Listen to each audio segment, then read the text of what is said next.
दोस्तों नमस्कार। मैं नाथ सोनांचली कथा कहानी और उपन्यास के इस अंक के साथ पुनः हाजिर हूँ। दोस्तों, इस समय हम लोग सुन रहे हैं प्रेमचंद की लिखी हुई कुछ श्रेष्ठ कहानियों का वाचन। इस कड़ी में आज लीजिए सुनिए प्रेमचंद की लिखी हुई मानसरोवर भाग 2 से कहानी दामुल का कैदी का वाचन मेरे अर्थात नाथ सोनांचली के स्वर में। 10 बजे रात का समय। एक विशाल भवन में एक सजा हुआ कमरा, बिजली की अंगीठी, बिजली का प्रकाश। बड़ा दिन आ गया है। सेठ खूबचंद जी अफसरों को डालियां भेजने का सामान कर रहे हैं। फलों, मिठाइयों, मेवों, खिलौनों की छोटी छोटी पहाड़ियां सामने खड़ी हैं। मुनीब जी अफसरों के नाम बोलते जाते हैं और सेठ जी अपने हाथों यथा सम्मान डालियां लगाते जाते हैं।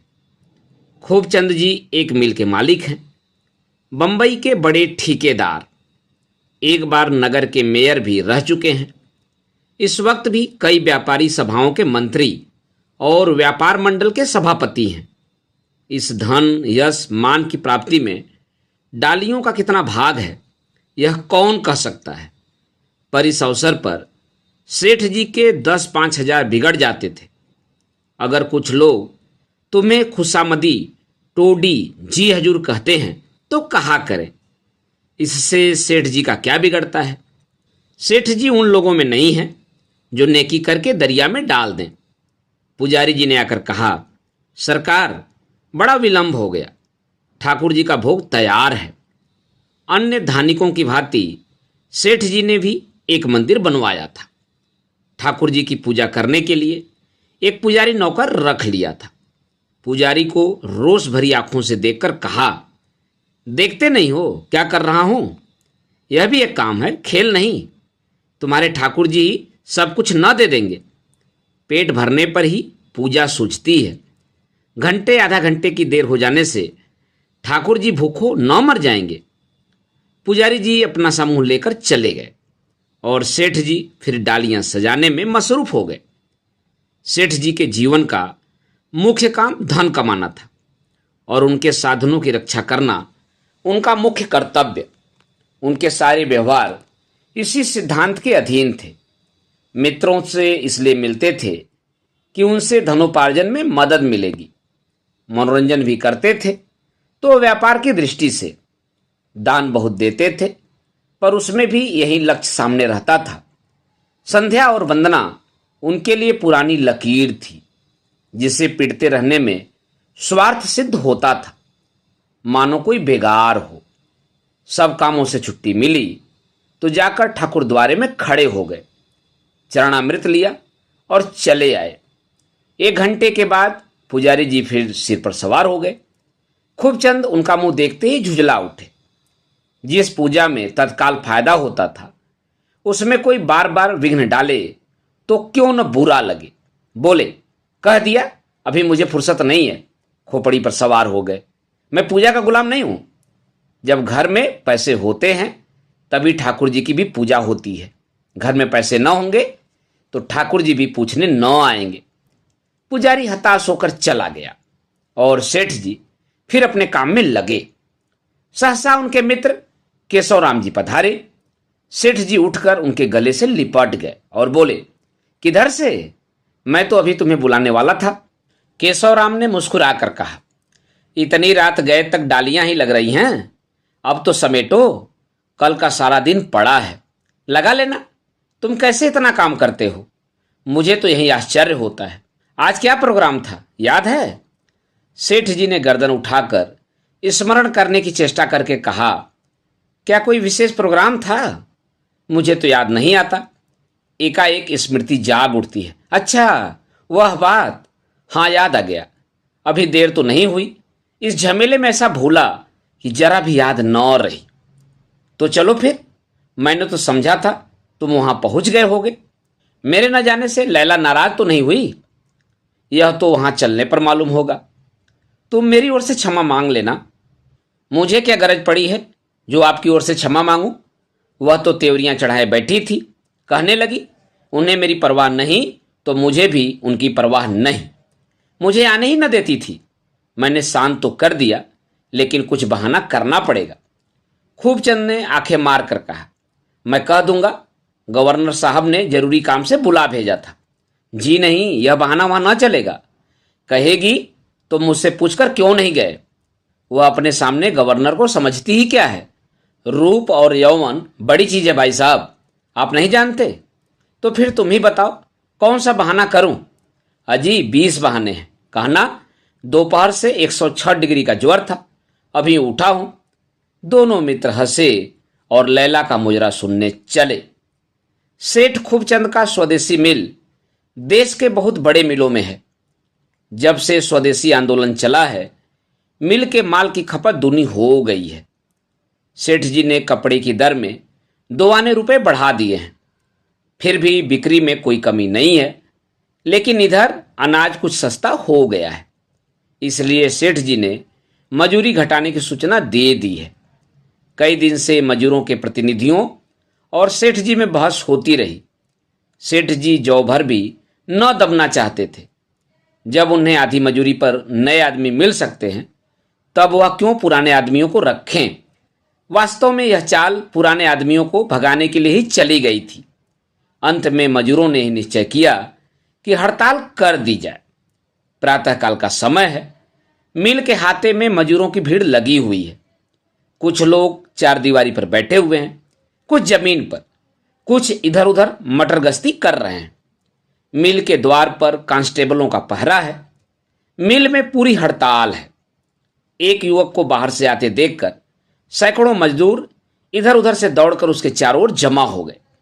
हर एक पूछ रहा था, सेठ जी ने क्या कहा। यह लंबा दुबला सांवला युवक मजदूरों का प्रतिनिधि था। उसकी आकृति में कुछ ऐसी दृढ़ता, कुछ ऐसी निष्ठा, कुछ ऐसी गंभीरता थी कि सभी मजदूरों ने उसे नेता मान लिया था। युवक के स्वर में निराशा थी, क्रोध था, आहत सम्मान का रुदन था। कुछ नहीं हुआ। सेठ जी कुछ नहीं सुनते। चारों ओर से आवाजें आईं, तो हम भी उनकी खुशामद नहीं करते।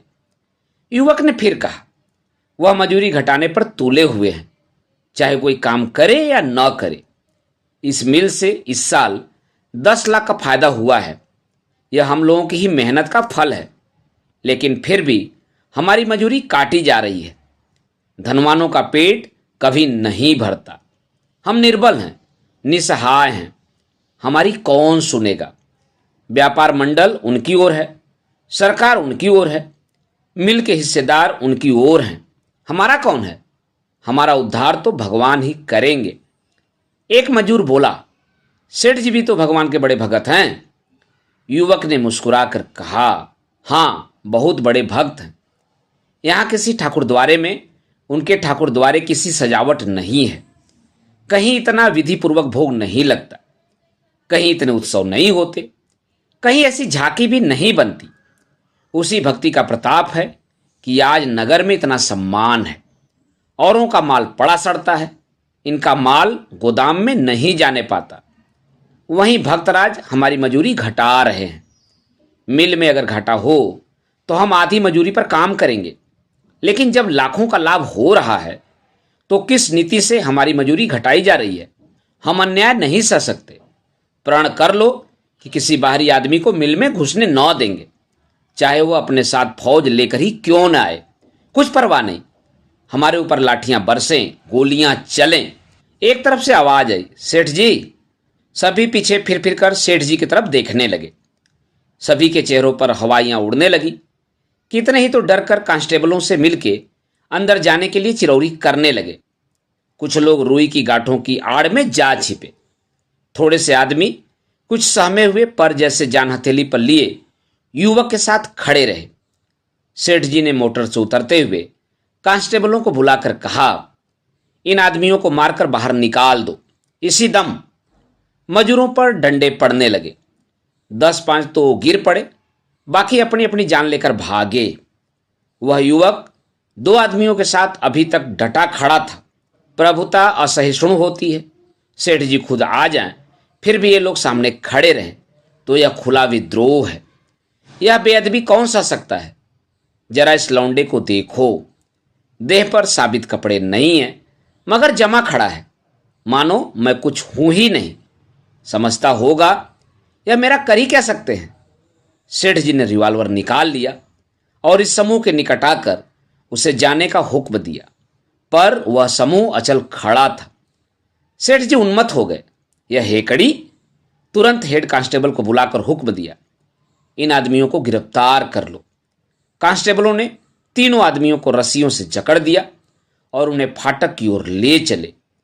इनका गिरफ्तार होना था कि 1000 आदमियों का दल रेला मारकर मिल से निकल आया और कैदियों की तरफ लपका।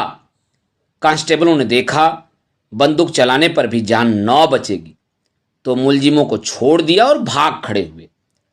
सेठ जी को ऐसा क्रोध आ रहा था कि इन सारे आदमियों को तोप से उड़वा दें। क्रोध में आत्मरक्षा की भी उन्हें परवाह न थी। कैदियों को सिपाहियों से छुड़ाकर वह जनसमूह सेठ जी की ओर आ रहा था। सेठ जी ने समझा सब के सब मेरी जान लेने आ रहे हैं। अच्छा, यह लौंडा गोपी सभी के आगे है, यही यहां भी इनका नेता बना हुआ है। मेरे सामने कैसा भीगी बिल्ली बना हुआ था, पर यहां सबके आगे आगे आ रहा है। सेठ जी अब भी समझौता कर सकते थे, पर यूं दबकर विद्रोहियों से दान मांगना उन्हें असह्य था। इतने में क्या देखते हैं कि वह बढ़ता हुआ समूह बीच में ही रुक गया। युवक ने उन आदमियों से कुछ सलाह की और तब अकेला सेठ जी की तरफ चला। सेठ जी ने मन में कहा, शायद मुझसे प्राणदान की शर्तें तय करने आ रहा है। सभी ने आपस में यही सलाह की है। जरा देखो कितने निसंक भाव से चला आ रहा है, जैसे कोई विजयी सेनापति हो। एक कांस्टेबल कैसे दुम दबाकर भाग खड़े हुए। लेकिन तुम्हें तो नहीं छोड़ता बच्चों, जो कुछ होगा देखा जाएगा। जब तक मेरे पास यह रिवॉल्वर है तुम मेरा क्या कर सकते हो। तुम्हारे सामने तो घुटना न टेकूंगा। युवक समीप आ गया और कुछ बोलना ही चाहता था कि सेठ जी ने रिवॉल्वर निकालकर फायर कर दिया। युवक भूमि पर गिर पड़ा और हाथ पांव फेंकने लगा। उसके गिरते ही मजूरों में उत्तेजना फैल गई। अभी तक उनमें हिंसा भाव न था। वे केवल सेठ जी को यह दिखा देना चाहते थे कि तुम हमारी मजूरी काट कर शांत नहीं बैठ सकते। किंतु हिंसा ने हिंसा को उद्दीप्त कर दिया। सेठ जी ने देखा प्राण संकट में है और समतल भूमि पर रिवॉल्वर से भी देर तक प्राण रक्षा नहीं कर सकते, पर भागने का कहीं स्थान न था। जब कुछ न सूझा तो वह रुई के गांठ पर चढ़ गए और रिवॉल्वर दिखा दिखाकर नीचे वालों को ऊपर चढ़ने से रोकने लगे। नीचे 500-600 आदमियों का घेरा था। ऊपर सेठ जी अकेले रिवॉल्वर लिए खड़े थे। कहीं से कोई मदद नहीं आ रही है और प्रतिक्षण प्राणों की आशा क्षीण होती जा रही है। कांस्टेबलों ने भी अफसरों को यहां की परिस्थिति नहीं बतलाई। नहीं तो क्या अब तक कोई ना आता। केवल 5 गोलियों से कब तक जान बचेगी। एक क्षण में ये सब समाप्त हो जाएंगी। भूल हुई, मुझे बंदूक और कारतूस लेकर आना चाहिए था। फिर देखता इनकी बहादुरी, एक एक को भून कर रख देता। मगर क्या जानता था कि यहां इतनी भयंकर परिस्थिति आ खड़ी होगी। नीचे के एक आदमी ने कहा, लगा दो गांठों में आग, निकालो तो एक माचिस। रुई से धन कमाया है, रुई की चिता पर जले। तुरंत एक आदमी ने जेब से दिया सलाई निकाली और आग लगाना ही चाहता था कि सहसा वही जख्मी युवक पीछे से आकर सामने हो गया। उसके पांव में पट्टी बंधी हुई थी, फिर भी रक्त बह रहा था। उसका मुख पीला पड़ गया था और उसके तनाव से मालूम होता था कि युवक को असह्य वेदना हो रही है। उसे देखते ही लोगों ने चारों तरफ से आकर घेर लिया। उस हिंसा के उन्माद में भी अपने नेता को जीता जागता देखकर उनके हर्ष की सीमा न रही। जय घोष से आकाश गूंज उठा, गोपीनाथ की जय। जख्मी गोपीनाथ ने हाथ उठाकर समूह को शांत हो जाने का संकेत करके कहा, भाइयों, मैं तुमसे एक शब्द कहने आया हूं। कह नहीं सकता बचूंगा या नहीं। संभव है तुमसे यह मेरा अंतिम निवेदन हो। तुम क्या करने जा रहे हो? दरिद्र में नारायण का निवास है। क्या इसे मिथ्या करना चाहते हो? धनी को अपने धन का मद हो सकता है। तुम्हें किस बात पर अभिमान है? तुम्हारे झोपड़ों में क्रोध और अहंकार के लिए कहां स्थान है? मैं तुमसे हाथ जोड़कर कहता हूं, सब लोग यहां से हट जाओ। अगर तुम्हें मुझसे कुछ स्नेह है, अगर मैंने तुम्हारी कुछ सेवा की है, तो अपने घर जाओ और सेठ जी को घर जाने दो। चारों तरफ से आपत्तिजनक आवाजें आने लगी, लेकिन गोपीनाथ का विरोध करने का साहस किसी में न हुआ। धीरे धीरे लोग यहां से हट गए। मैदान साफ हो गया तो गोपीनाथ ने विनम्र भाव से सेठ जी से कहा, सरकार, अब आप चले जाइए। मैं जानता हूं आपने मुझे धोखे से मारा। मैं केवल यही कहने आपके पास आ रहा था जो अब कह रहा हूं। मेरा दुर्भाग्य था कि आपको भ्रम हुआ। ईश्वर की यही इच्छा थी। सेठ जी को गोपीनाथ पर कुछ श्रद्धा होने लगी है। नीचे उतरने में कुछ शंका अवश्य है, पर ऊपर भी तो प्राण बचने की कोई आशा नहीं है। वह इधर उधर सशंक नेत्रों से ताकते हुए उतरते हैं। जनसमूह कुछ 10 गज के अंतर पर खड़ा हुआ है। प्रत्येक मनुष्य की आंखों में विद्रोह और हिंसा भरी हुई है। कुछ लोग दबी जबान से पर सेठ जी को सुनाकर अशिष्ट आलोचनाएं कर रहे हैं, पर किसी में इतना साहस नहीं है कि उनके सामने आ सके। उस मरते हुए युवक के आदेश में इतनी शक्ति है। सेठ जी मोटर पर बैठकर चले ही थे कि गोपी जमीन पर गिर पड़ा। सेठ जी की मोटर जितनी तेजी से जा रही थी, उतनी ही तेजी से उनकी आंखों के सामने आहत गोपी का छायाचित्र भी दौड़ रहा था। भांति भांति की कल्पनाएं मन में आने लगी। अपराधी भावनाएं चित्त को आंदोलित करने लगी। अगर गोपी उनका शत्रु था तो उसने क्यों उनकी जान बचाई, वह भी ऐसी दशा में जब वह स्वयं मृत्यु के कब्जे में था। इसका उनके पास कोई जवाब न था। निरपराध गोपी जैसे हाथ बांधे उनके सामने खड़ा कह रहा था, आपने मुझ बेगुनाह को क्यों मारा। भोगलिप्सा आदमी को स्वार्थांत बना देती है। फिर भी सेठ जी की आत्मा अभी इतनी अभ्यस्त और कठोर न हुई थी कि एक निरपराध की हत्या करके उन्हें ग्लानि न होती। वह 100 युक्तियों से मन को समझाते थे, लेकिन न्याय बुद्धि किसी युक्ति को स्वीकार न करती थी। जैसे यह धारणा उनके न्याय द्वार पर बैठी सत्याग्रह कर रही थी और वरदान लेकर ही टलेगी। वह घर पहुंचे तो इतने दुखी और हताश थे मानो हाथों में हथकड़ियां पड़ी हों। प्रमिला ने घबराई हुई आवाज में पूछा, हड़ताल का क्या हुआ? अभी हो रही है या बंद हो गई? मजदूरों ने दंगा फसाद तो नहीं किया? मैं तो बहुत डर रही थी। खूबचंद ने आराम कुर्सी पर लेटकर एक लंबी सांस ली और बोले, कुछ न पूछो, किसी तरह जान बच गई। बस यही समझ लो, पुलिस के आदमी तो भाग खड़े हुए, मुझे लोगों ने घेर लिया। बारे किसी तरह जान लेकर भागा। जब मैं चारों तरफ घिर गया तो क्या करता? मैंने भी रिवॉल्वर छोड़ दिया। प्रमिला भयभीत होकर बोली, कोई जख्मी तो नहीं हुआ? वहीं गोपीनाथ जख्मी हुआ, जो मजूरों की तरफ से मेरे पास आया करता था। उसका गिरना था कि 1000 आदमियों ने मुझे घेर लिया। मैं दौड़कर रुई की गांठों पर चढ़ गया। जान बचने की कोई आशा न थी। मजूर गांठों को आग लगाने जा रहे थे। प्रमिला कांप उठी। सहसा वही जख्मी आदमी उठकर मजूरों के सामने आया और उन्हें समझाकर मेरी प्राण रक्षा की। वह न आ जाता तो मैं किसी तरह जीता न बचता। ईश्वर ने बड़ी कुशल की, इसलिए मैं मना कर रही थी कि अकेले न जाओ।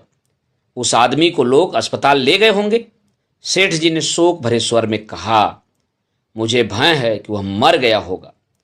जब मैं मोटर पर बैठा तो मैंने देखा वह गिर पड़ा और बहुत से आदमी उसे घेर कर खड़े हो गए। न जाने उसकी क्या दशा हुई। प्रमिला उन देवियों में थी जिनकी नसों में रक्त की जगह श्रद्धा बहती है। स्नान, पूजा, तप और व्रत यही उसके जीवन का आधार थे। सुख में, दुख में, आराम में उपासना ही उसका कवच थी। इस समय भी उस पर संकट आ पड़ा। ईश्वर के सिवा कौन उसका उद्धार करेगा? वह वहीं खड़ी द्वार की ओर ताक रही थी और उसका धर्मनिष्ठ मन ईश्वर के चरणों में गिरकर क्षमा की भिक्षा मांग रहा था। सेठ जी बोले, यह मजूर उस जन्म का कोई महान पुरुष था, नहीं तो जिस आदमी ने उसे मारा उसी की प्राण रक्षा के लिए क्यों इतनी तपस्या करता। प्रमिला श्रद्धा भाव से बोली, भगवान की प्रेरणा और क्या, भगवान की दया होती है तभी हमारे मन में सद्विचार भी आते हैं। सेठ जी ने जिज्ञासा की, तो फिर बुरे विचार भी ईश्वर की प्रेरणा से ही आते होंगे। प्रमिला तत्परता के साथ बोली, ईश्वर आनंद स्वरूप है, दीपक से कभी अंधकार नहीं निकल सकता। सेठ जी कोई जवाब सोच ही रहे थे कि बाहर शोर सुनकर चौंक पड़े। दोनों ने सड़क की तरफ खिड़की खोलकर देखा तो हजारों आदमी काली झंडियां लिए दाहिनी तरफ से आते दिखाई दिए। झंडियों के बाद एक अर्थी थी, सिर ही सिर दिखाई देते थे। यह गोपीनाथ के जनाजे का जुलूस था। सेठ जी तो मोटर पर बैठकर मिल से घर की ओर चले। उधर मजूरों ने दूसरी मिलों में इस हत्याकांड की सूचना भेज दी।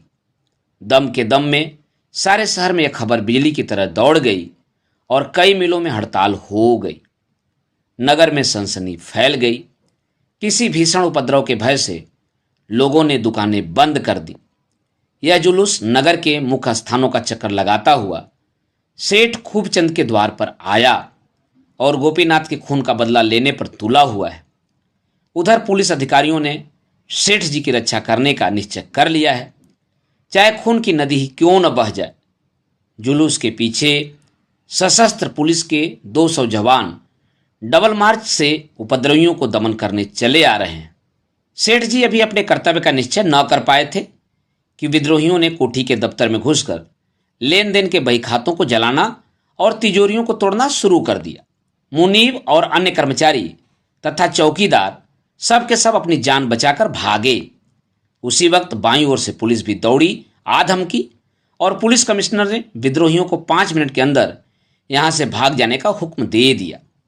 समूह ने एक स्वर में पुकारा, गोपीनाथ की जय। 1 घंटा पहले अगर ऐसी परिस्थिति उत्पन्न हुई होती तो सेठ जी ने बड़ी निश्चिंतता से उपद्रवकारियों को पुलिस की गोलियों का निशाना बनने दिया होता, लेकिन गोपीनाथ के उस देवोपम सौजन्य और आत्मसमर्पण ने जैसे उनके मन स्थित विकारों का शमन कर दिया था और अब साधारण औषधि भी उन पर रामबाण का सा चमत्कार दिखाती थी। उन्होंने प्रमिला से कहा, मैं जाकर सबके सामने अपना अपराध स्वीकार किए लेता हूं, नहीं तो मेरे पीछे न जाने कितने घर मिट जाएंगे।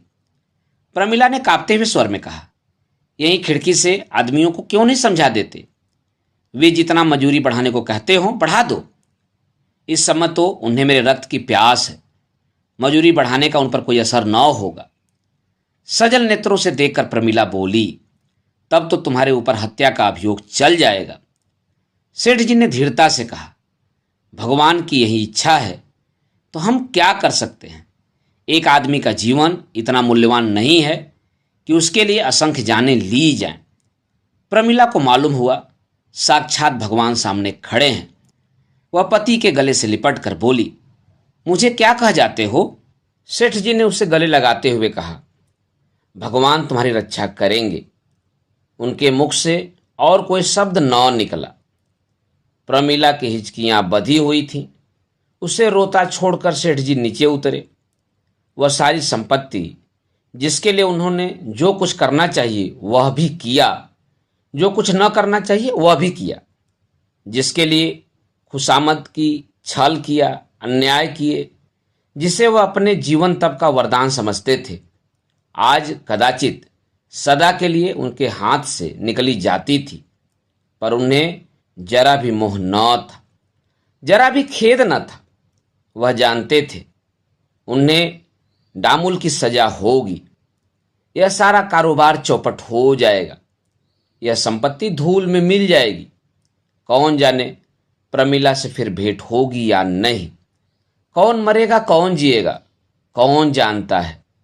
मानो वह स्वेच्छा से यमदूतों का आह्वान कर रहे हो और वह वेदना में व्यवस्था जो हमें मृत्यु के समय दबा लेती है उन्हें भी दबाए हुए थी। प्रमिला उनके साथ ही साथ नीचे तक आई। वह उनके साथ उस समय तक रहना चाहती थी जब तक जनता उसे पृथक न कर दे, लेकिन सेठ जी उसे छोड़कर जल्दी से बाहर निकल गए और वह खड़ी रोती रह गई। बलि पाते ही विद्रोह का पिशाच शांत हो गया। सेठ जी 1 सप्ताह हवालात में रहे, फिर उन पर अभियोग चलने लगा। बंबई के सबसे नामी बैरिस्टर गोपी की तरफ से पैरवी कर रहे थे। मजूरों ने चंदे से अपार धन एकत्र किया था और यहाँ तक तुले हुए थे कि अगर अदालत से सेठ जी बरी भी हो जाएं तो उनकी हत्या कर दी जाए। नित्य इजलास में कई हजार कुली जमा रहते। अभियोग सिद्ध ही था। मुलजिम ने अपना अपराध स्वीकार कर लिया था। उनके वकीलों ने उनके अपराध को हल्का करने की दलीलें पेश की। फैसला यह हुआ कि 14 साल का काला पानी हो गया। सेठ जी के जाते ही मानो लक्ष्मी रूठ गई, जैसे उस विशाल काय वैभव की आत्मा निकल गई। साल भर के अंदर उस वैभव का कंकाल मात्र रह गया। मिल तो पहले ही बंद हो चुकी थी। लेना देना चुकाने पर कुछ न बचा। यहां तक कि रहने का घर भी हाथ से निकल गया। प्रमिला के पास लाखों के आभूषण थे। वह चाहती तो उन्हें सुरक्षित रख सकती थी, पर त्याग की धुन में उन्हें भी निकाल फेंका। 7वें महीने में जब उसके पुत्र का जन्म हुआ तो वह छोटे से किराए के घर में थी। पुत्र रत्न पाकर अपनी सारी विपत्ति भूल गई। कुछ दुख था तो यही कि पतिदेव होते तो इस समय कितने आनंदित होते। प्रमिला ने किन कष्टों को झेलते हुए पुत्र का पालन किया, इसकी कथा लंबी है। सब कुछ सहा, पर किसी के सामने हाथ नहीं फैलाया। जिस तत्परता से उसने देने चुकाए थे, उससे लोगों की उस पर भक्ति हो गई थी। कई सज्जन तो उसे कुछ मासिक सहायता देने पर तैयार थे, लेकिन प्रमिला ने किसी का एहसान न लिया। भले घरों की महिलाओं से उसका परिचय था ही। वह घरों में स्वदेशी वस्तुओं का प्रचार करके गुजर भर को कमा लेती थी। जब तक बच्चा दूध पीता था, उसे अपने काम में बड़ी कठिनाई पड़ी, लेकिन दूध छुड़ा देने के बाद वह बच्चे को दाई को सौंप कर आप काम करने चली जाती थी। दिन भर के कठिन परिश्रम के बाद जब वह संध्या समय घर आकर बालक को गोद में उठा लेती, तो उसका मन हर्ष से उन्मत्त होकर पति के पास उड़ जाता, जो न जाने किस दशा में काले कोसों पर पड़ा था। उसे अपनी संपत्ति के लूट जाने का लेश मात्र भी दुख नहीं है। उसे केवल इतनी ही लालसा है कि स्वामी कुशल से लौट आवे और बालक को देखकर अपनी आंखें शीतल करें। फिर तो वह इस दरिद्रता में भी सुखी और संतुष्ट रहेगी। वह नित्य ईश्वर के चरणों में सिर झुकाकर स्वामी के लिए प्रार्थना करती है। उसे विश्वास है ईश्वर जो कुछ करेंगे उससे उनका कल्याण ही होगा।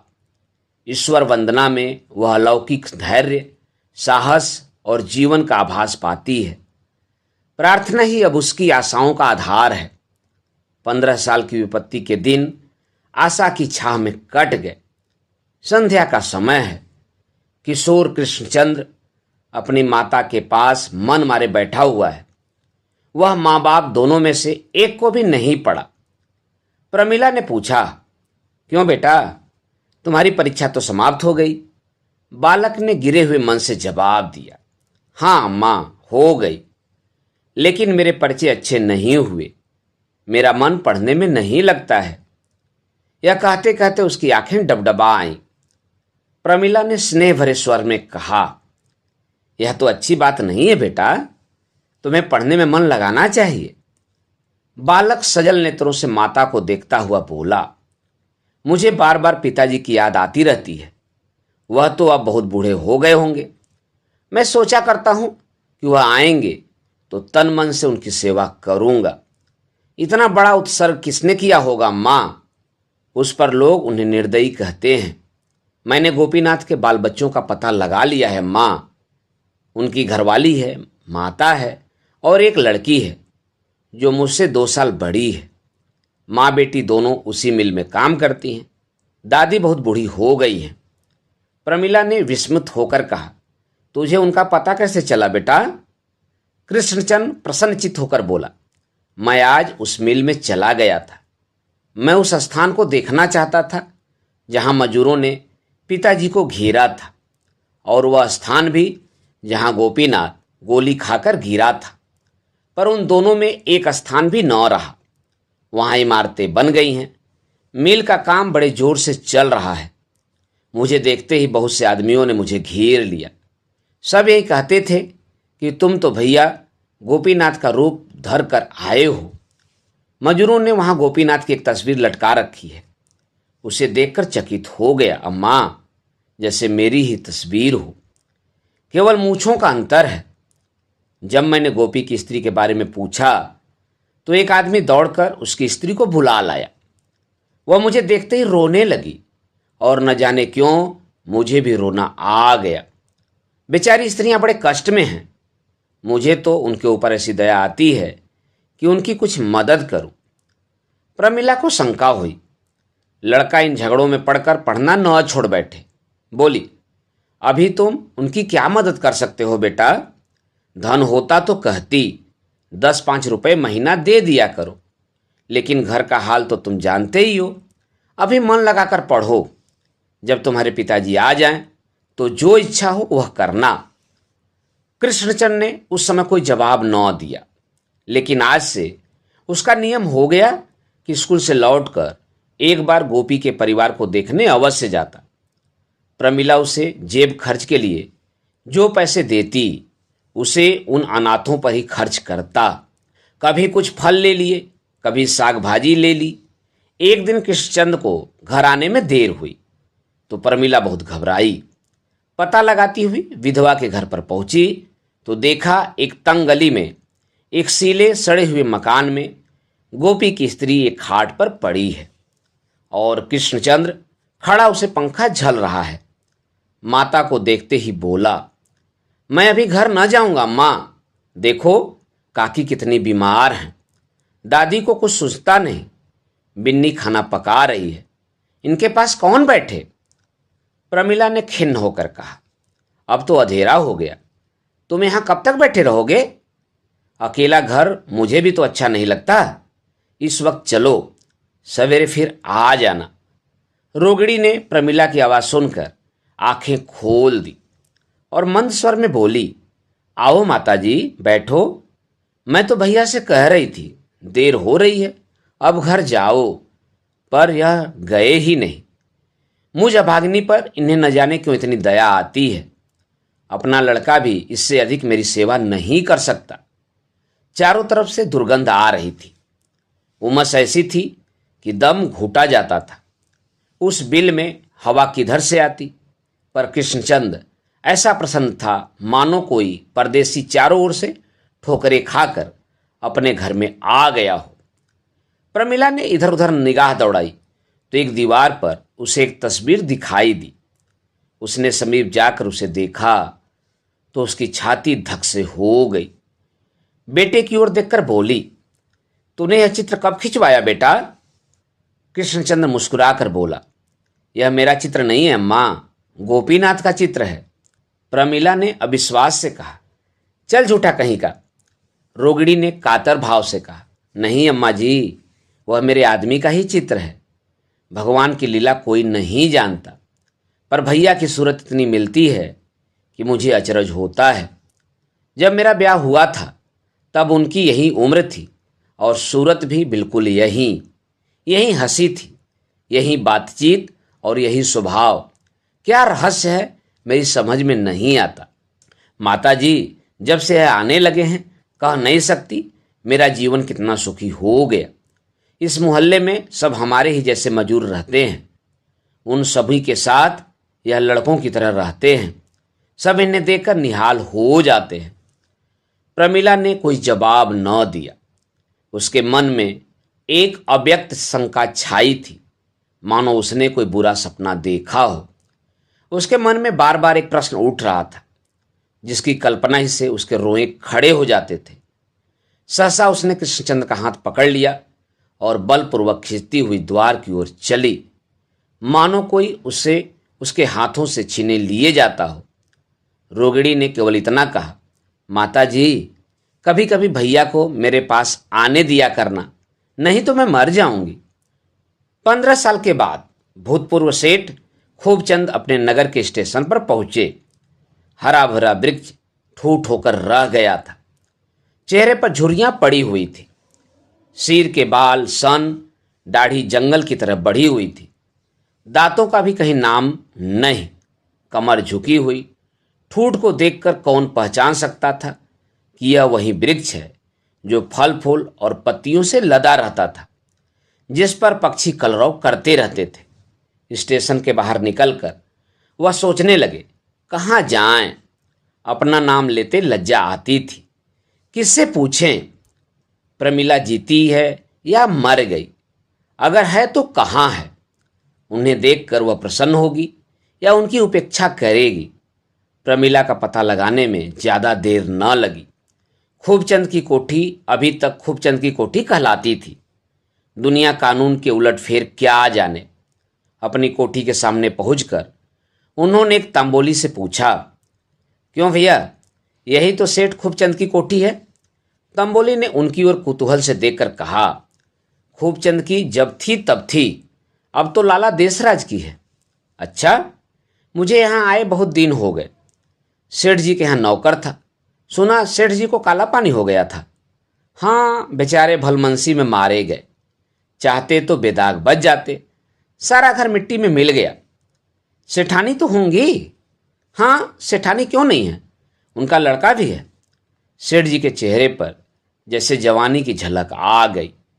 जीवन का वह आनंद और उत्साह जो आज 15 साल से कुंभकर्ण की भांति पड़ा सो रहा था, मानो नई स्फूर्ति पाकर उठ बैठा और अब उस दुर्बल काया में समा नहीं रहा है। उन्होंने इस तरह तंबोली का हाथ पकड़ लिया जैसे घनिष्ठ परिचय हो और बोले, अच्छा, उनका लड़का भी है? कहाँ रहती हैं भाई, बता दो तो जाकर सलाम कर आऊं। बहुत दिनों तक उनका नमक खाया है। तंबोली ने प्रमिला के घर का पता बता दिया। प्रमिला इसी मोहल्ले में रहती थी।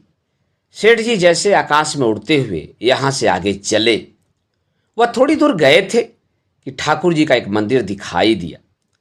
सेठ जी ने मंदिर में जाकर प्रतिमा के चरणों पर सिर झुका दिया। उनके रोम रोम से आस्था का रेत सा बह रहा था। इस 15 वर्ष के कठिन प्रायश्चित में उनकी संतप्त आत्मा को अगर कहीं आश्रय मिला था तो वह असरण शरण भगवान के चरण थे। उन पावन चरणों के ध्यान में ही उन्हें शांति मिलती थी। दिन भर ऊख के कोल्हू में जूते रहने या फावड़े चलाने के बाद जब वह रात को पृथ्वी की गोद में लेटते तो पूर्व स्मृतियां अपना अभिनय करने लगती। वह अपना विलास में जीवन जैसे रुदन करता हुआ उनकी आंखों के सामने आ जाता और उनके अंतःकरण से वेदना में डूबी हुई ध्वनि निकलती, ईश्वर मुझ पर दया करो। इस दया याचना में उन्हें एक ऐसी अलौकिक शांति और स्थिरता प्राप्त होती थी मानो बालक माता की गोद में लेटा हो। जब उनके पास संपत्ति थी, विलास के साधन थे, यौवन था, स्वास्थ्य था, अधिकार था, उन्हें आत्मचिंतन का अवकाश न मिलता था। मन प्रवृत्ति की ओर ही दौड़ता था। अब इन स्मृतियों को खोकर दीनावस्था में उनका मन ईश्वर की ओर झुका। पानी पर जब तक कोई आवरण है उसमें सूर्य का प्रकाश कहाँ। वह मंदिर से निकलते ही थे कि एक स्त्री ने उसमें प्रवेश किया। खूबचंद का हृदय उछल पड़ा। वह कुछ कर्तव्य भ्रम से होकर एक स्तंभ की आड़ में हो गए। यह प्रमिला थी। इन 15 वर्षों में एक दिन भी ऐसा नहीं गया जब उन्हें प्रमिला की याद न आई हो। वह छाया उनकी आंखों में बसी हुई थी। आज उन्हें उस छाया और इस सत्य में कितना अंतर दिखाई दिया। छाया पर समय का क्या असर हो सकता है, उस पर सुख दुख का बस नहीं चलता। सत्य तो इतना अभेद्य नहीं। उस छाया में वह सदैव प्रमोद का रूप देखा करते थे, आभूषण, मुस्कान और लज्जा से रंजित। इस सत्य में उन्होंने साधक का तेजस्वी रूप देखा और अनुराग में डूबे हुए स्वर की भांति उनका हृदय थरथरा उठा। मन में ऐसा उद्गार उठा कि इसके चरणों पर गिर पड़ूं और कहूं, देवी इस पतित का उद्धार करो। किंतु तुरंत विचार आया, कहीं यह देवी मेरी उपेक्षा न करे। इस दशा में उसके सामने जाते उन्हें लज्जा आई। कुछ दूर चलने के बाद प्रमिला एक गली में मुड़ी। सेठ जी भी उसके पीछे पीछे चले जाते थे। आगे एक कई मंजिल की हवेली थी। सेठ जी ने प्रमिला को उस चाल में घुसते देखा, पर यह न देख सके कि वह किधर गई। द्वार पर खड़े खड़े सोचने लगे, किससे पूछूं। सहसा एक किशोर को भीतर से निकलते देखकर उन्होंने उसे पुकारा। युवक ने उनकी ओर चुभती हुई आंखों से देखा और तुरंत उनके चरणों पर गिर पड़ा। सेठ जी का कलेजा धक से हो उठा। यह तो गोपी था, केवल उम्र में उससे कम। वही रूप था, वही डील था, मानो वह कोई नया जन्म लेकर आ गया हो। उनका सारा शरीर एक विचित्र भय से सिहर उठा। कृष्णचंद्र ने एक क्षण में उठकर कहा, हम तो आज आपकी प्रतीक्षा कर रहे थे। पोत पर जाने के लिए एक गाड़ी लेने जा रहा था। आपको तो यहां आने में बड़ा कष्ट हुआ होगा। आइए, अंदर आइए। मैं आपको देखते ही पहचान गया। खूबचंद उसके साथ भीतर चले तो मगर उनका मन जैसे अतीत के कांटों में उलझ रहा था। गोपी की सूरत क्या कभी वह भूल सकते थे? इस चेहरे को उन्होंने कितनी ही बार स्वप्न में देखा था। वह कांड उनके जीवन की सबसे महत्वपूर्ण घटना थी और आज एक युग बीत जाने पर भी वह उनके पथ में उसी भांति अटल खड़ा था। एकाएक कृष्णचंद जीने के पास रुककर बोला, जाकर अम्मा से कह आऊं, दादा आ गए। आपके लिए नए नए कपड़े बना रखे हैं। खूबचंद ने पुत्र के मुख का इस तरह चुंबन लिया जैसे वह शिशु हो और उसे गोद में उठा लिया। वह उसे लिए जीने पर चढ़े चले जाते थे। वह मनोल्लास की शक्ति थी। 30 साल से व्याकुल पुत्र लालसा यह पदार्थ पाकर जैसे उस पर न्यौछावर हो जाना चाहती है। जीवन नई नई अभिलाषाओं को लेकर उन्हें सम्मोहित कर रहा है। इस रत्न के लिए वह ऐसी ऐसी कितनी ही यातनाएं सहर्ष झेल सकते थे। अपने जीवन में उन्होंने जो कुछ अनुभव के रूप में कमाया था, उसका तत्व वह अब कृष्णचंद के मस्तिष्क में भर देना चाहते हैं। उन्हें यह अरमान नहीं है कि कृष्णचंद धन का स्वामी हो, चतुर हो, यशस्वी हो, बल्कि दयावान हो, सेवाशील हो, नम्र हो, श्रद्धालु हो। ईश्वर की दया में अब उन्हें असीम विश्वास है। नहीं तो उन जैसा अधम व्यक्ति क्या इस योग्य था कि इस कृपा का पात्र बनता? और प्रमिला तो साक्षात लक्ष्मी है। कृष्णचंद भी पिता को पाकर निहाल हो गया है। अपनी सेवाओं से मानो उनके अतीत को भुला देना चाहता है। मानो पिता की सेवा के लिए ही उसका जन्म हुआ। मानो वह पूर्व जन्म का कोई ऋण चुकाने के लिए संसार में आया है। आज सेठ जी को आए 7वां दिन है। संध्या का समय है। सेठ जी संध्या करने जा रहे हैं कि गोपीनाथ की लड़की बिन्नी ने आकर प्रमिला से कहा, माता जी, अम्मा का जी अच्छा नहीं है, भैया को बुला रही हैं। प्रमिला ने कहा, आज तो वह न जा सकेगा, उसके पिता आ गए हैं, उनसे बातें कर रहा है। कृष्णचंद ने दूसरे कमरे से उसकी बातें सुन ली। तुरंत आकर बोला, नहीं अम्मा, मैं दादा से पूछकर जरा देर के लिए चला जाऊंगा। प्रमिला ने बिगड़ कर कहा, तू कहीं जाता है तो तुझे घर की सुधि नहीं रहती। न जाने उन सबों ने तुझे क्या बूटी सुंघा दी है। मैं बहुत जल्दी चलाऊंगा अम्मा, तुम्हारे पैरों पड़ता हूं। तू भी कैसा लड़का है, वह बेचारे अकेले बैठे हुए हैं और तुझे वहां जाने की पड़ी हुई है। सेठ जी ने भी ये बातें सुनी। आकर बोले, क्या हरज है, जल्दी आने को कह रहे हैं तो जाने दो। कृष्णचंद्र प्रसन्नचित्त बिन्नी के साथ चला गया। एक क्षण के बाद प्रमिला ने कहा, जब से मैंने गोपी की तस्वीर देखी है, मुझे नित्य शंका बनी रहती है कि न जाने भगवान क्या करने वाले हैं। बस यही मालूम होता है। सेठ जी ने गंभीर स्वर में कहा, मैं भी तो पहली बार देखकर चकित रह गया था। जान पड़ा गोपीनाथ ही खड़ा है। गोपी की घरवाली कहती थी कि इसका स्वभाव भी गोपी की हिस्सा है। सेठ जी गूढ़ मुस्कान के साथ बोले, भगवान की लीला है कि जिसकी मैंने हत्या की वह मेरा पुत्र हो। मुझे तो विश्वास है गोपीनाथ ने ही इसमें अवतार लिया है। प्रमिला ने माथे पर हाथ रखकर कहा, यही सोचकर तो कभी कभी मुझे न जाने कैसी कैसी शंका होने लगती है। सेठ जी ने श्रद्धा भरी आंखों से देखकर कहा, भगवान जो कुछ करते हैं प्राणियों के कल्याण के लिए करते हैं। हम समझते हैं हमारे साथ विधि ने अन्याय किया, पर यह हमारी मूर्खता है। विधि अबोध बालक नहीं है जो अपने ही सृजे हुए खिलौने को तोड़ फोड़ कर आनंदित होता है, न वह हमारा शत्रु है जो हमारा हित करने में सुख मानता है। वह परम दयालु है, मंगल रूप है। यही अवलंब था जिसने निर्वासन काल में मुझे सर्वनाश से बचाया। इस आधार के बिना कह नहीं सकता मेरी नौका कहाँ कहाँ भटकती और उसका क्या अंत होता। बिन्नी ने कई कदम चलने के बाद कहा, मैंने तुमसे झूठ मूठ कहा कि अम्मा बीमार हैं। अम्मा तो बिल्कुल अच्छी हो गई हैं। तुम कई दिन से गए नहीं, इसीलिए उन्होंने मुझसे कहा इस बहाने से बुला लाना। तुमसे वह एक सलाह करेंगी। कृष्णचंद्र ने कुतूहल भरी आंखों से देखा। तुमसे सलाह करेंगी? मैं भला क्या सलाह दूंगा? मेरे दादा आ गए इसलिए नहीं आ सका। तुम्हारे दादा आ गए? उन्होंने पूछा होगा यह लड़की कौन है? नहीं, कुछ नहीं पूछा।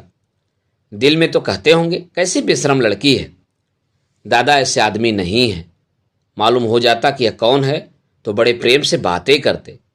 मैं तो कभी कभी डरा करता था कि न जाने उनका मिजाज कैसा हो। सुनता था कैदी बड़े कठोर हृदय हुआ करते हैं, लेकिन दादा तो दया के देवता हैं। दोनों कुछ दूर चुपचाप चले गए। तब कृष्णचंद ने पूछा, तुम्हारी अम्मा मुझसे कैसी सलाह करेंगी? बिन्नी का ध्यान जैसे टूट गया। मैं क्या जानूं कैसी सलाह करेंगी? मैं जानती कि तुम्हारे दादा आए हैं तो न आती। मन में कहते होंगे इतनी बड़ी लड़की अकेली मारी मारी फिरती है। कृष्णचंद कहा मारकर बोला, हाँ कहते तो होंगे, मैं जाकर और जड़ दूंगा। बिन्नी बिगड़ गई। तुम क्या जड़ दोगे? बताओ, मैं कहाँ घूमती हूँ? तुम्हारे घर के सिवा मैं और कहाँ जाती हूँ? मेरे जी में जो आएगा उसको कहूँगा, नहीं तो मुझे बता दो कैसी सलाह है। तो मैंने कब कहा था कि नहीं बताऊंगी? कल हमारे मिल में फिर हड़ताल होने वाली है। हमारा मैनेजर इतना निर्दयी है कि किसी को 5 मिनट की भी देर हो जाए तो आधे दिन की तलब काट लेता है, और 10 मिनट देर हो जाए तो दिन भर की मजूरी गायब।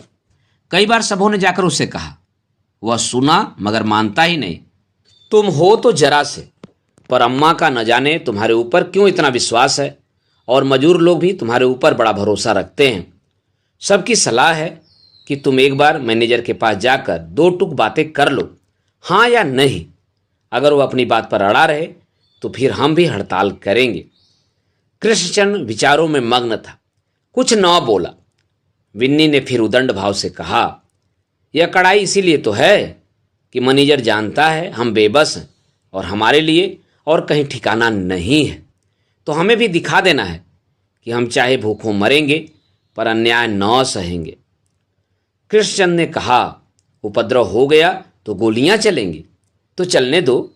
हमारे दादा मर गए तो क्या हम लोग जिए नहीं?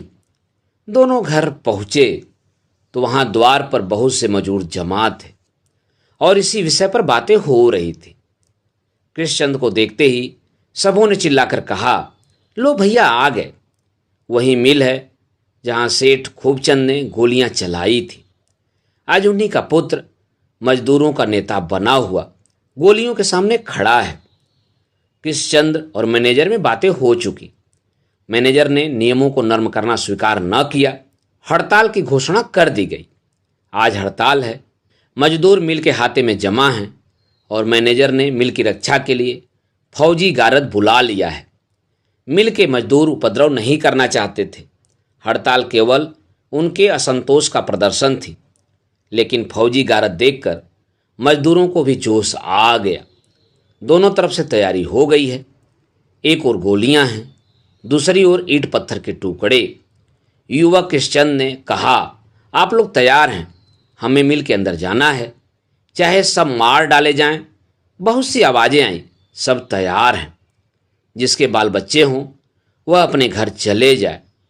बिन्नी पीछे खड़ी खड़ी बोली, बाल बच्चे सबकी रक्षा भगवान करता है। कई मजदूर घर लौटने का विचार कर रहे थे। इस वाक्य ने उन्हें स्थिर कर दिया। जय जयकार हुई और 1000 मजदूरों का दल मिल द्वार की ओर चला। फौजी गारद ने गोलियां चलाई। सबसे पहले कृष्णचंद्र, फिर और कई आदमी गिर पड़े। लोगों के पांव उखड़ने लगे। उसी वक्त खूबचंद नंगे सिर नंगे पांव हाथे में पहुंचे और कृष्णचंद को गिरते देखा। परिस्थिति उन्हें घर ही पर मालूम हो गई थी। उन्होंने उन्मत्त होकर कहा, कृष्णचंद्र की जय, और दौड़कर आहत युवक को कंठ से लगा लिया। मजदूरों में एक अद्भुत साहस और धैर्य का संचार हुआ। खूबचंद इस नाम ने जादू का काम किया। इस 15 साल में खूबचंद ने शहीद का ऊंचा पद प्राप्त कर लिया था। उन्हीं का पुत्र आज मजदूरों का नेता है। धन्य है भगवान की लीला। सेठ जी ने पुत्र की लाश जमीन पर लिटा दी और अविचलित भाव से बोले, भाइयों, यह लड़का मेरा पुत्र था। मैं 15 साल डामुल काट कर लौटा तो भगवान की कृपा से मुझे इसके दर्शन हुए। आज 8वां दिन है। आज फिर भगवान ने उसे अपनी शरण में ले लिया। वह भी उन्हीं की कृपा थी, यह भी उन्हीं की कृपा है। मैं जो मूर्ख अज्ञानी तब था वहीं अब भी हूँ। हाँ, इस बात का मुझे गर्व है कि भगवान ने मुझे ऐसा वीर बालक दिया। अब आप लोग मुझे बधाइयाँ दें। किसे ऐसी वीरगति मिलती है? अन्याय के सामने जो छाती खोलकर खड़ा हो जाए वही तो सच्चा वीर है। इसलिए बोलिए, कृष्णचंद्र की जय। 1000 गलों से जय ध्वनि निकली और उसी के साथ सब के सब हल्ला मारकर दफ्तर के अंदर घुस गए। गारद के जवानों ने एक बंदूक भी न चलाई। इस विलक्षण कांड ने उन्हें स्तंभित कर दिया था। मैनेजर ने पिस्तौल उठा लिया और खड़ा हो गया। देखा तो सामने सेठ खूबचंद। लज्जित होकर बोला, मुझे बड़ा दुख है कि आज दैवगति से ऐसी दुर्घटना हो गई, पर आप खुद समझ सकते हैं क्या कर सकता था। सेठ जी ने शांत स्वर में कहा, ईश्वर जो कुछ करता है हमारे कल्याण के लिए करता है। अगर इस बलिदान से मजदूरों का कुछ हित हो तो मुझे जरा भी खेद न होगा। मैनेजर सम्मान भरे स्वर में बोला, लेकिन इस धारणा से तो आदमी को संतोष नहीं होता। ज्ञानियों का मन भी चंचल हो ही जाता है। सेठ जी ने इस प्रसंग का अंत कर देने के इरादे से कहा, तो अब आप क्या निश्चय कर रहे हैं?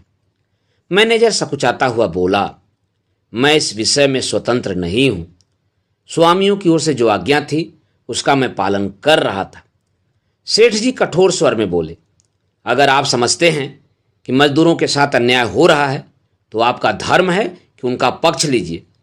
अन्याय में सहयोग करना अन्याय करने के ही समान है।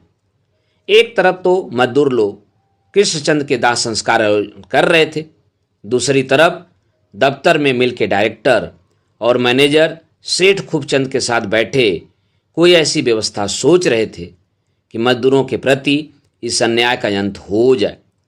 10 बजे सेठ जी ने बाहर निकलकर मजदूरों को सूचना दी, मित्रों, ईश्वर को धन्यवाद दो कि उसने तुम्हारी विनय स्वीकार कर ली।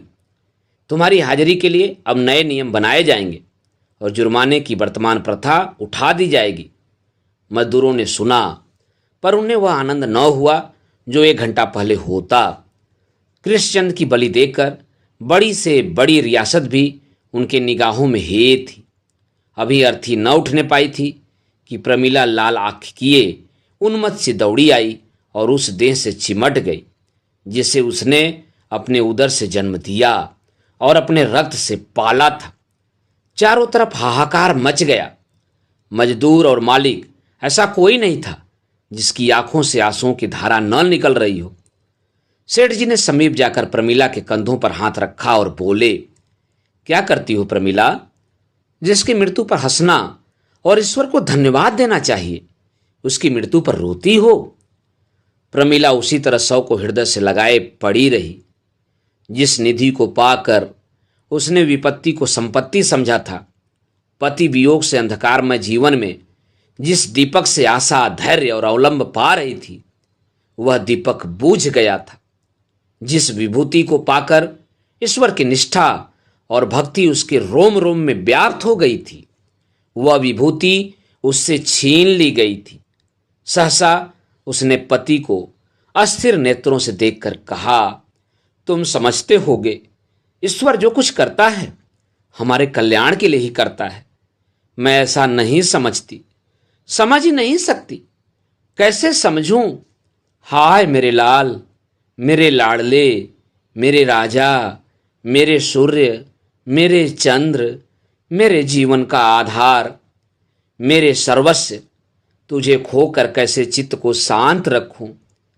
जिसे गोद में देखकर मैंने अपने भाग्य को धन्य माना था, उसे आज धरती पर पड़ा देखकर हृदय को कैसे संभालूं। नहीं मानता, हाय नहीं मानता। यह कहते हुए उसने जोर से छाती पीट ली। उसी रात को शोकातुर माता संसार से प्रस्थान कर गई। पक्षी अपने बच्चे की खोज में पिंजरे से निकल गया। 3 साल बीत गए। श्रमजीवियों के मोहल्ले में आज कृष्णाष्टमी का उत्सव है। उन्होंने आपस में चंदा करके एक मंदिर बनवाया है। मंदिर आकार में तो बहुत सुंदर और विशाल नहीं, पर जितनी भक्ति से यहाँ सिर झुकते हैं, वह बात इससे कहीं विशाल मंदिरों को प्राप्त नहीं। यहाँ लोग अपनी संपत्ति का प्रदर्शन करने नहीं, बल्कि अपनी श्रद्धा की भेंट देने आते हैं। मजदूर स्त्रियां गा रही हैं, बालक दौड़ दौड़ कर छोटे मोटे काम कर रहे हैं और पुरुष झांकी के बनाव श्रृंगार में लगे हुए हैं। उसी वक्त सेठ खूबचंद आए। स्त्रियां और बालक उन्हें देखते ही चारों ओर से दौड़कर जमा हो गए। यह मंदिर उन्हीं के सतत उद्योग का फल है। मजदूर परिवारों की सेवा ही अब उनके जीवन का उद्देश्य है। उनका छोटा सा परिवार अब विराट रूप हो गया है। उनके सुख को वह अपना सुख और उनके दुख को अपना दुख मानते हैं। मजदूरों में शराब, जुए और दुराचरण की वह कसरत नहीं रही। सेठ जी की सहायता, सत्संग और सद्व्यवहार पशुओं को मनुष्य बना रहा है। सेठ जी ने बाल रूप भगवान के सामने जाकर सिर झुकाया और उनका मन अलौकिक आनंद से खिल उठा। उस झांकी में उन्हें कृष्णचंद की झलक दिखाई दी। एक ही क्षण में उसने जैसे गोपीनाथ का रूप धारण किया। सेठ जी का रोम रोम पुलकित हो उठा। भगवान की व्यापकता का, दया का रूप आज जीवन में पहली बार उन्हें दिखाई दिया। अब तक भगवान की दया को वह सिद्धांत रूप से मानते थे। आज उन्होंने उसका प्रत्यक्ष रूप देखा। एक पथभ्रष्ट, पतोन्मुखी आत्मा के उद्धार के लिए इतना दैवी विधान, इतनी अनवरत ईश्वरीय प्रेरणा। सेठ जी के मानसपट पर अपना संपूर्ण जीवन सिनेमा चित्रों की भांति दौड़ गया। उन्हें जान पड़ा जैसे आज 20 वर्ष से ईश्वर की कृपा उन पर छाया किए हुए है। गोपीनाथ का बलिदान क्या था? विद्रोही मजदूरों ने जिस समय उनका मकान घेर लिया था, उस समय उनका आत्मसमर्पण ईश्वर की दया के सिवा और क्या था? 15 साल के निर्वासित जीवन में फिर कृष्णचंद के रूप में कौन उनकी आत्मा की रक्षा कर रहा था? सेठ जी के अंतःकरण से भक्ति की विवलता में डूबी हुई जय ध्वनि निकली, कृष्ण भगवान की जय। और जैसे संपूर्ण ब्रह्मांड दया के प्रकाश से जगमगा उठा। दोस्तों, अभी आप सुन रहे थे प्रेमचंद की लिखी मानसरोवर भाग 2 से कहानी दामुल का कैदी का वाचन मेरे अर्थात नाथ सोनांचली के स्वर में। दोस्तों, यह कहानी आपको कैसी लगी? अपनी प्रतिक्रिया कमेंट बॉक्स में अवश्य दीजिएगा। दोस्तों, और भी किस्से, कहानी और उपन्यास सुनने के लिए आप मेरे साथ कथा, कहानी और उपन्यास के साथ जुड़े रहें। धन्यवाद। नमस्कार।